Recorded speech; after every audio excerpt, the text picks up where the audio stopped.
नारायण नारायण नारायण। भक्तों, राम नाम की नैया जिसका राम ही खुद है खेवैया।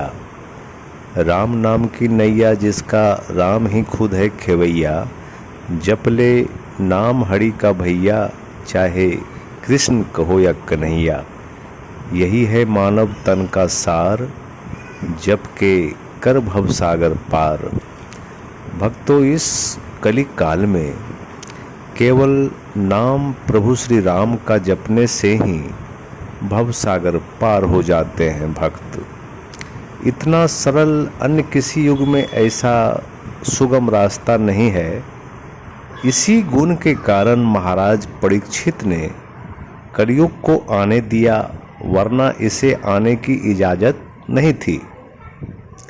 आजकल मनुष्य का पेट जब तक नहीं भर जाता तब तक किसी भी आध्यात्मिक बातें सुनने से दूर भागता है। कलयुग में अर्थ सबसे प्रधान है। इसीलिए कहा गया है, भूखे भजन न होई गोपाला, ले लो अपनी कंठी माला। अगर आप सामने वाले का पेट भर दें तो आपकी बातों को गौर से सुन सकता है, वरना एक कान से सुनकर दूसरे कान से आपके सारे उपदेश बाहर हो जाते हैं। इसलिए लोग आजकल धर्म में आस्था कम रखते हैं। रखते भी हैं तो सकाम दृष्टि से, निष्काम भक्ति नहीं पसंद। उन्हें व्यापार करना अच्छा लगता है।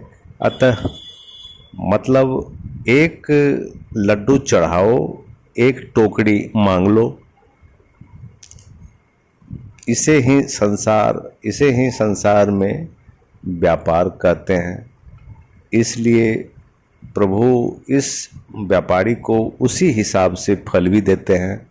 एक बात तो है, जब आप संकट में रहेंगे तो आपको भक्ति रास नहीं आएगी, पर सुख दुख में भी समभाव अगर किसी का हो तो समझो सच्चा साधु वही है। अगर ये कहा जाए कि पहचाने सच्चा साधु कौन है, तो यह तरीका है जो सुख दुख दोनों काल में प्रभु के प्रति समभाव हो रखते हों। जो सुख में हर्ष वो दुख में विषाद के भाव में ना डूबे, उसे ही सच्चा साधु बताया गया है। पर माया के आगे सभी हार जाते हैं। प्रभु श्री राम भी लक्ष्मण जी को जब शक्ति बाण लगा तो वो भी रोने लगे। सीता हरण में भी पागल की भांति विलाप करने लगे। वो तो नर लीला कर रहे थे, जो नर के साथ बीतता है वो दिखा रहे थे।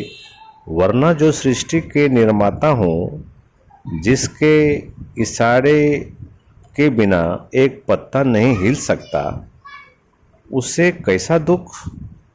सब नाटक था, पर रोल भगवान ने बहुत ही सही ढंग से निभाया मनुष्य होने का, जिससे प्रेरणा मानव जन को मिली कि अच्छाई का बुराई पर एक न एक दिन जीत होती है।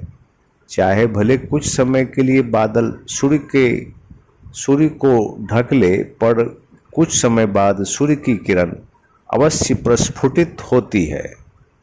मेरा कहना है कि अपने सारे दैनिक कार्य करें, पर नाम जब मौका मिले करते रहें। कलयुग में इससे ज़्यादा करने की कोई ज़रूरत भी नहीं है। लेकिन भाव से जपे तो अति उत्तम, पर भाव से, कुभाव से, घृणा से, प्रेम से जैसे भी जपे मंगल ही होगा। राम नाम वो अग्नि है जो पाप को जला के राख कर देती है। जैसे अग्नि को आप भाव से, कुभाव से, घृणा से, प्रेम से, क्रोध से जैसे भी छुए, अग्नि का गुण है जलाना, अग्नि का काम है जलाना, तो आपकी अंगुली जलेगी ही। उसी प्रकार राम का नाम भी वो अग्नि है जिसके आगे पाप ठहर नहीं सकता, भस्म होके रहेगा। मेरा कहने का तात्पर्य नाम जप करें और मोक्ष का भागी बने। जय श्री राम।